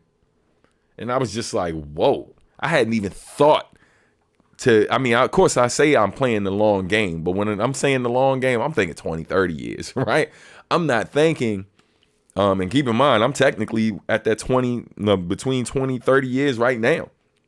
But I hadn't even thought about, you know, being 60 years old, being in my 60s like him, and people still wanting to hear from me, whether it's perform, speak, or know my thoughts on different things happening in the world because of the impact my music has had. So when he said to me, 20, you know, I mean, keep doing what you're doing and you'll have a 50-year career. You know, basically keep tapping into what makes me me, keep speaking from the heart, you know, and reaching people and connecting with people on a deeper level. And that will secure my longevity in this business. That will secure my legacy. And yo, powerful advice, man. Shout out to Chuck D, man. Let's keep it going. Or at least well respected, I'm free to be me, and I sell my message. What people are rarely rich, so for little or nothing, I share my gift. For little or nothing, I share my gift. And when we say little or nothing, we are talking about a fraction of a penny, right? So, when I said, basically, whether I become like super big or not, like I recognize the fact that I'm at least bare minimum, I'm going to have the respect of like my peers in the business and a lot of fans around the world and stuff. Even if I'm not the most popular artist, the people who love what I do will respect me and respect the decisions I've made and the music I've made and how it's made them feel. And like as an artist, man, I think if you are blessed enough to even reach that point, you are luckier than probably 90+% of the people who ever choose to make music. Because not everybody gets to have the type of impact that I've had or the type of career that I've built for myself. And I'm very aware of that, and I thank God for that every day, man. I'm really, really grateful for it. But but I talk about like I'm free to be me, but I sell my message, right? Like, it doesn't cost me literal money to be myself. It costs in other ways, right? Sometimes you lose opportunities for being too honest or for thinking differently, right? But I'm willing to accept that. So it's like I'm free to be me. And I sell my message, right? So like, I love this song where CeeLo Green says, like it or not, you're selling soul. right? So when we talk about what a sellout really means and people are like, oh, he sold out. I was like, man, if you want to be technical, the moment you decided to sell anything related to your expression, I mean, we technically could call everyone a sellout, like just for that, right? And, you know, the truth of the matter is, it's like, yo, you've made a conscious decision to take your expression and sell it to others. And I don't think anything is wrong with that. There's nothing wrong with, like commerce and me not trying to get over on people, but being honest about the type of product, type of art, type of music that I'm making, giving you an honest product, something that you can consume and something that you can pay for. But, you know, there's no smoke and mirrors. I'm not trying to take advantage of you. I'm just like, yo, here it is. This is my authentic self. Take it or leave it. I'm not here tap dancing for none of y'all. You know what I mean? This is who the fuck I am.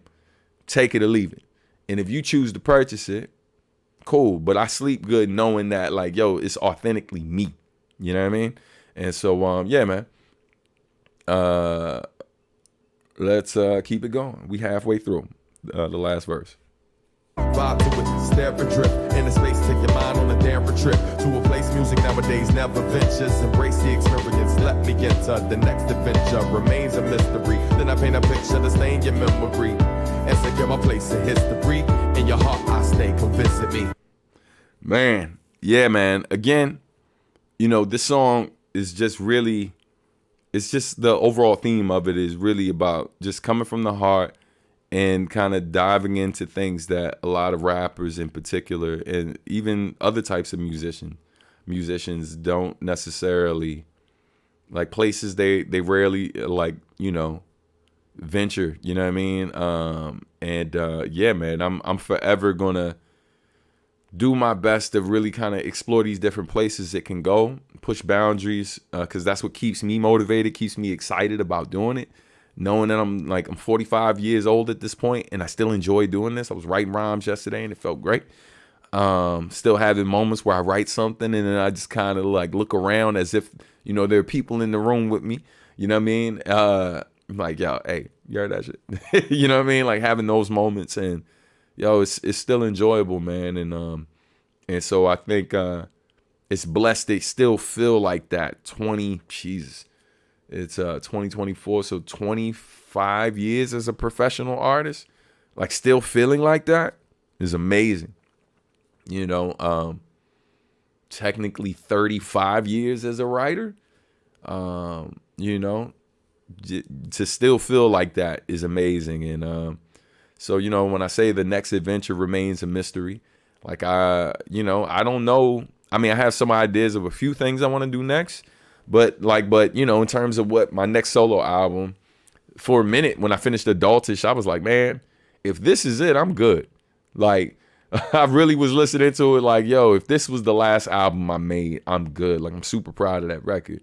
But always, even when I step away, when I finish something and then I step away from it and go to do whatever is next, I still leave the door open. Because, you know, never say never. Like, I still love it. And, you know, we'll see what's next. Funny thing is, I came up with a title for what the next thing would be if and when I decide to do this next solo record. I already have a title for it. And so that happened over the last few weeks. But yeah, man, you know, it's really, really dope to still feel this way as long as I've been doing it.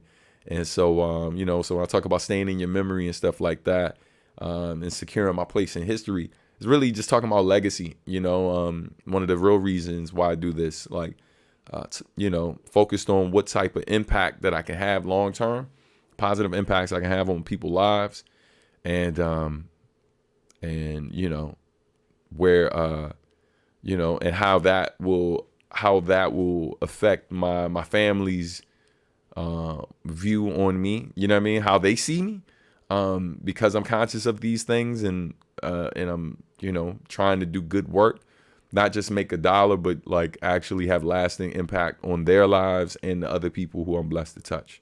So yeah, man, on that note, I'll stop right there. This has been Anatomy of a Verse, The breakdown of the song Heart, produced by Kenichiro Nishihara, featuring yours truly, Substantial. All right. On that note, I'm going to go to the comments real quick. And then if anybody got questions, you can go ahead and ask that. But let me change the screen real quick. Bong, bong. Let's see.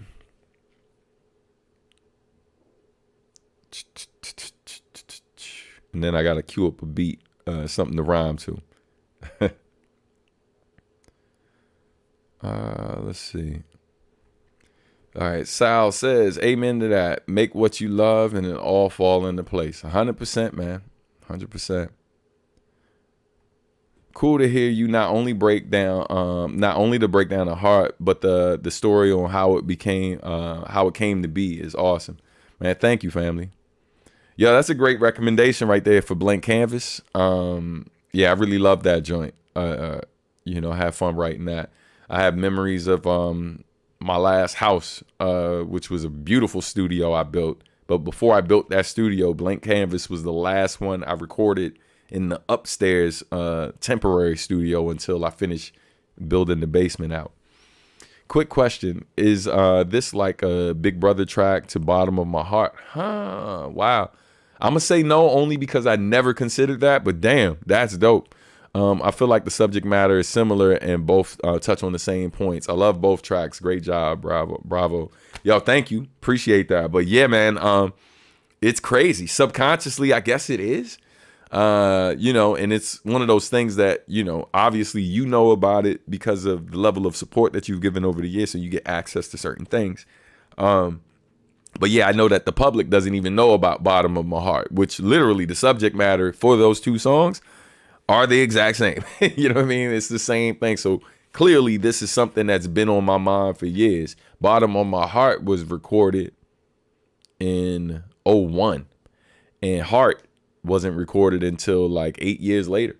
Right. So in 8 years of being in this, being in the industry at that point, like I was still seeing the same problem. And it's largely because, this music is mass produced. Right. And largely this ecosystem that exists around it, one album is helping to not just, fund one artist, just take care of the one artist who's the face and name that you see on the cover. All of the people who contributed to that project, all of the people who work at the labels and stuff like that behind the scenes. There's a whole ecosystem that exists around these projects. That's why so many labels they produce so many records in a year. And I'm not talking about the indie labels, but the smaller, the bigger labels. They produce so much stuff in a year, that largely, they're a lot of what's being generated is like passive income. Like, so they got certain projects where they're investing a ton of money into it. And then they got others where they're intentionally trying to keep the budget as low as possible so they don't take a loss. Right. And then, of course, they got the other projects where they're investing a little bit more of it and taking really big swings and stuff like that. But ultimately, these projects the money comes back from it, and hopefully they make a profit. But just like the film industry or whatever, is big budget films or big budget projects don't always see a really big return. So you're lucky if you can even break even. But it's crazy when you think that like the only people in that whole system that I broke down who are guaranteed money, the only people guaranteed money from residuals, or not even residuals, but the type of money that they know they can budget around are the people who actually work at the label, not the artists themselves. Because the artists are being paid per project. They're not being paid as as having a salary. So they might get this big budget up front, but that's just money you got to make back anyway. You see what I'm saying? So which means that whatever that big check was, you're not going to receive another check until you've made that back. But meanwhile, the other people, who are all a part of the team, they have a salary. They know exactly what they're going to get every 2 weeks. Right. And they're literally all the artists are creating content, might as well view it as content, because for those people, that's all it is. For the people who work at the label, it's just content. It's just stuff to keep people engaged, to keep the money flowing in so we can maintain our jobs and our status. right? But the artists, they'll come and go, like, and be happy with what you got, because if you're not, you know what I mean, there's thousands of people lined up to do the same damn thing. So it's just crazy how that whole system works, and what we end up with as a community of people who love music, like the lack of quality and stuff that we get as a result of people just throwing stuff out just to maintain the status quo and to keep the money flowing in. And why they follow these trends and they study like kind of where it's going, or they influence where they want it to go, so they can, keep doing what they do. Anyway, let's keep it pushing. All right. Thank you for the question, Josh. Man, thank you, Warpath. I appreciate it. I'll just do one question. I was listening to Shingo the other day and kind of had a random thought. How would he approach hip hop beef? Do you think he would get involved if he was this? I don't think so. Shingo doesn't strike me as that type of person. He doesn't strike me as a pushover at all, because, he's definitely a person that, in our interactions and when I see him interact with other people we're around, when he doesn't agree with something or he's not comfortable with something, he's not someone that sits by quietly and kind of lets it happen. But I also know that, at least from our interactions, he's not. I kind of think of him in a way I think of a Andre 3000. I'm not saying that, and maybe Andre 3000 comparison is a bit of a stretch, in terms, because I think people view Andre 3000 as the type that nobody wants smoke with in a battle because of how impressive he is with his rhymes. Where I don't think people who listen to Shingo are coming to him.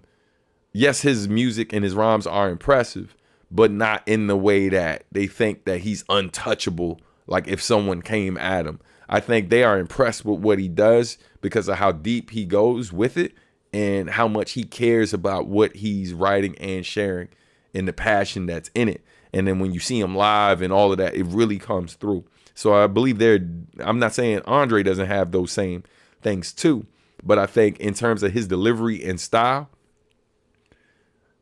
outside of the fact that you don't really hear him kick like battle rap type of stuff, he comes across in a way where it's like, yo, the way he's going in on the track makes it seem like if he was ever in that situation, it'd be bad for the other person.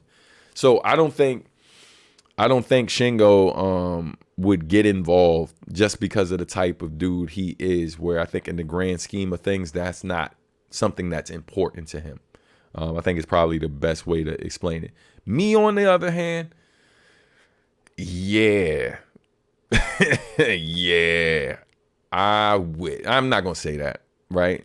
I'm not the type of person that invites negative energy like that. But just know that I ain't got no... Man, I was about to say, no disrespect to J. Cole. It's going to sound disrespectful regardless, so I'm just saying. I ain't him, cuz. I ain't him. If anybody ever had a problem with me in terms of rhymes and stuff, and I decide that I gotta address it via rhymes, I'm not gonna be playing around, bro.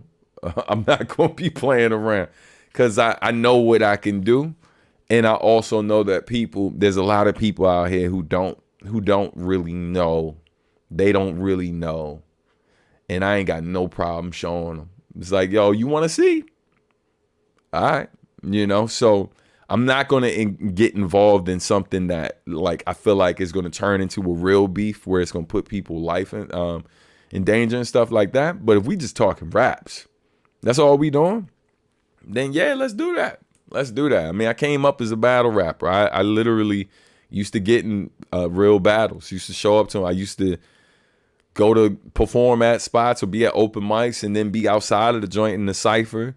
And then, of course, you kicking rhymes and there's always somebody who take offense to something you say, or they don't think you as good as you really are. And that goes a particular place. And I've never backed down in those moments when it's happened. I think there was actually one time I did, and it was only because I could see that dude based on the little print his shirt or whatever around near his waist. I could tell he had a gun on him.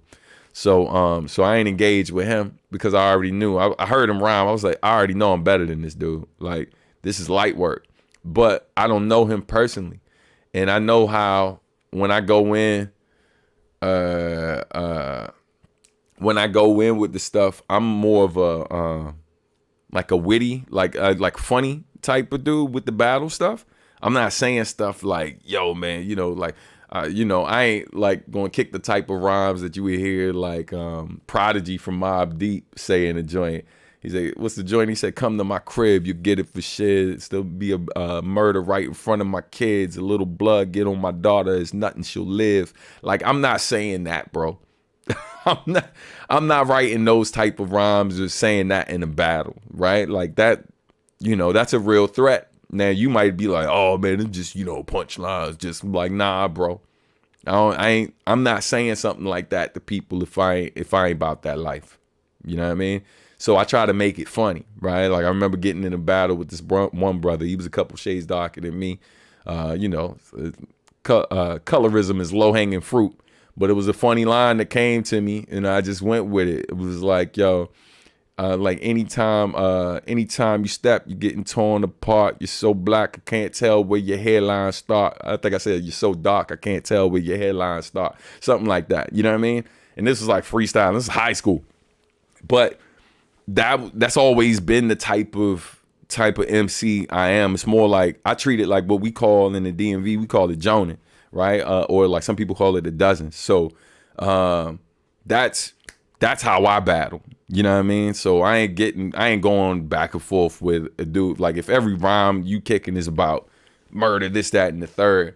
Especially if I got certain fam present too. I got like people I came up with and family members who really bought that life. So they ain't. If I'm ever in one of those situations going back and forth with somebody and I'm battling somebody who making death threats, this, that, and the third, it's just like, yeah, nah, bro.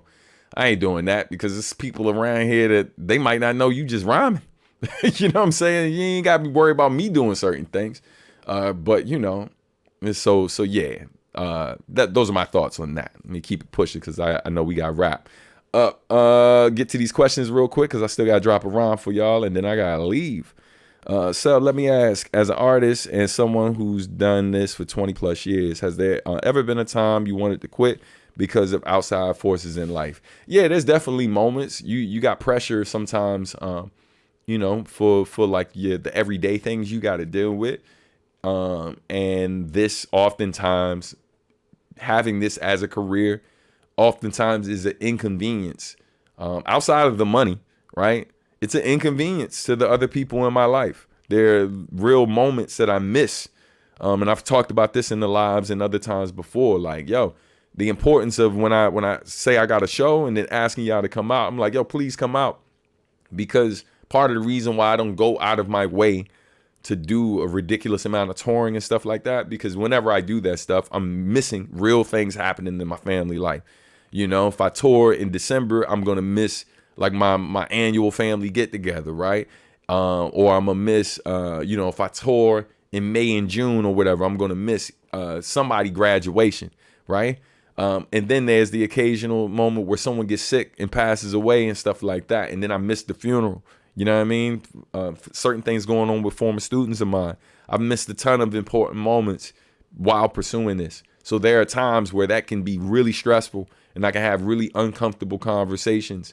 There's big opportunities I get sometimes where there was a time where someone was like, yo, we're doing the history of DMV hip hop and we want you to be in this documentary, right? And the dates and time that they wanted to do it was a conflict of things that me and my wife had to do. And so, yeah, those conversations are not in having those debates and conversations are not fun when you're having them all the time. And then there's moments where you start to question, it's like, yo, considering how much an inconvenience this can be sometimes and how I don't like having to explain why this is important for me to do, considering it helps pay bills. Like, yo, there's sometimes where you just think like maybe it'd just be easier if I didn't do this. You know what I mean? And so those thoughts haven't won. And, luckily no one in my family has ever pushed me to kind of make those type of choices and stuff. But But yeah, it's definitely something I've dealt with. I ask because I'm at a point where I'm about to start a family, and I'm happy where my session work has taken me, but I don't want to close the door forever. I would just say, yeah, man, just have a real conversation like what you just shared with me. I think it's very important that your partner understands that, and that they understand that this is something important to you, and this is a part of who you are. And so while this may be an inconvenience to them at some point, another inconvenience to them would you walking around being unhappy and miserable, and ultimately sabotaging your relationship with them because you don't have the space to be who you truly are. So you need to have that conversation, obviously, and and just make sure they're clear on it. You know what I mean? And just make sure you're always respectful of them and how you pursuing these things and you doing these things, how it impacts their time. So just make sure you're always being considerate of how like it affects your time with them and how you can help them or your kids in certain moments and stuff. And just keep that in mind. Peace, Colin. What's going on? All right, I'm gonna get through these comments. What was it? Oh, I should probably let me get this beat out. Because we running out of time. And y'all said I got a freestyle or something. So I'm gonna find a beat to rhyme to. Now the question is, like, does it have to be 100% freestyle, or if like I got a verse that maybe y'all ain't heard before, I can do it up. I can do that too. I can mix it up. What say thee? What say ye? All right. Beat is, let's go. Boom. Let's see what pops up. I'm trying to be careful what to play to. I might play something like that it's like unreleased. I don't even. Yeah, I might play that from AJ. Okay. Someone say do half and half. Okay. Hey, Substantial. This is my first time here. Hey, that's what's up. Clap it up for that. Just wanted to say that you're a huge inspiration. Thank you for doing what you do. Your music has gotten me through some tough times. Much love, man. Thank you so much, man. That's tight as fuck. That's what's up. All right. We want to see blood, sup? Nah. Go ahead. Damn, I already wanted to ask another one, but I'll keep it for next time. I appreciate you, bro. My favorite song of yours is If I Was Your Mic. Hey, that's what's up. Thank you. My question to you is, what is the meaning behind the song? What inspired you to write it? What inspired me to write it was my boy Cash, who used to do Substantial Sundays with me. It's one of my oldest friends from like 6th grade. He basically had the concept when we used to be a rap group back in the day. So that first verse of If I Was Your Mic was from a song that we did, that we wrote together when I was younger, when we had our group called Scan. And it's really like there's nothing like super deep about the song. I wrote it when I was a teenager. I was still in high school. It's literally like just me pretending from a microphone, being a microphone, and seeing people's lack of microphone etiquette and how rappers who claim to love rap so much don't respect the different parts around what they do, right? And so that's really what it's about. You know what I mean? Maybe we'll do a breakdown of that at some point, but anyway, I gotta literally go like right now, so no more questions. So let me play oh sis, that would be fire. I would love to break down Splendor.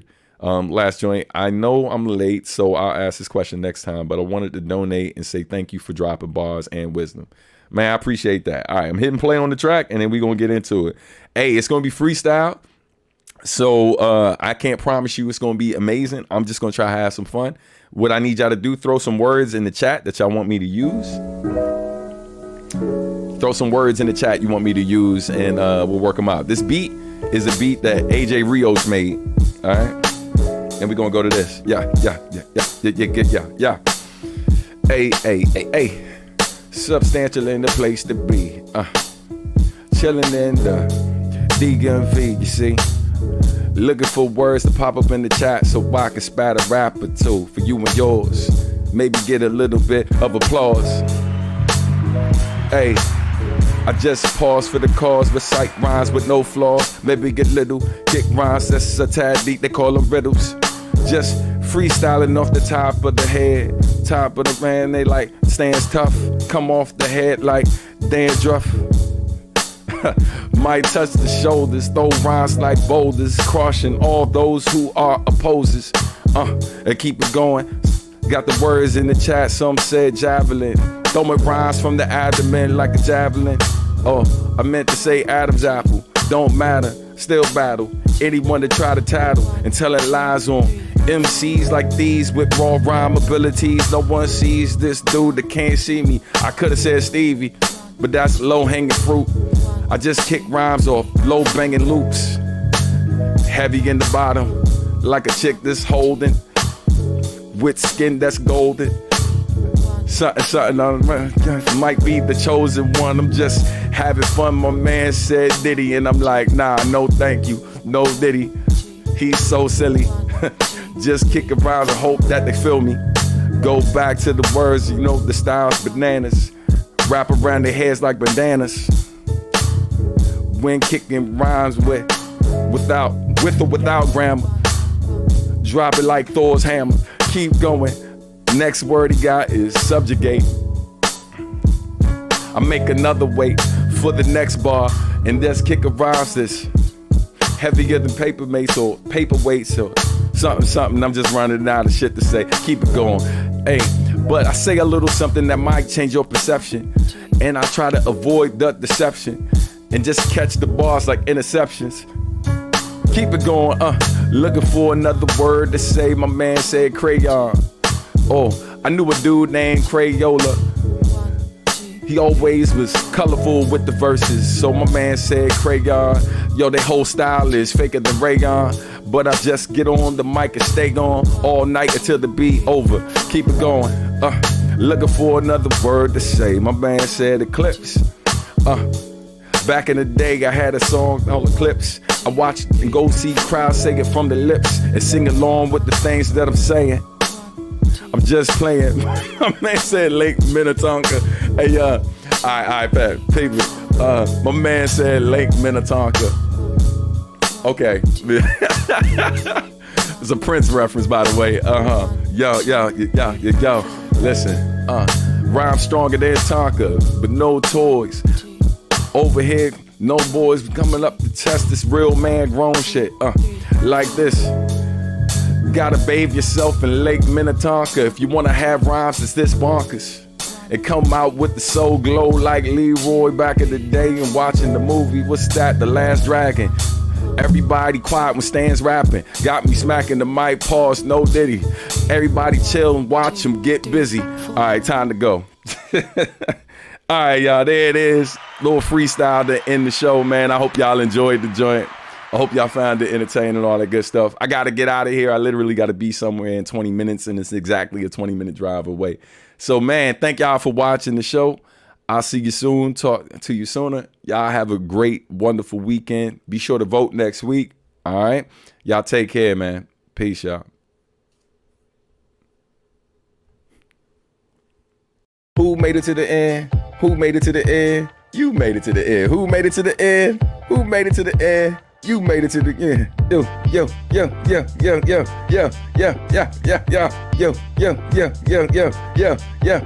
Who made it to the end? You made it to the end. Who made it to the end? You made it to the end. Who made it to the end? You made it to the end. Yo. Subscribe, like, do whatever you like. Stay subscribed, like, do whatever you like. That's right.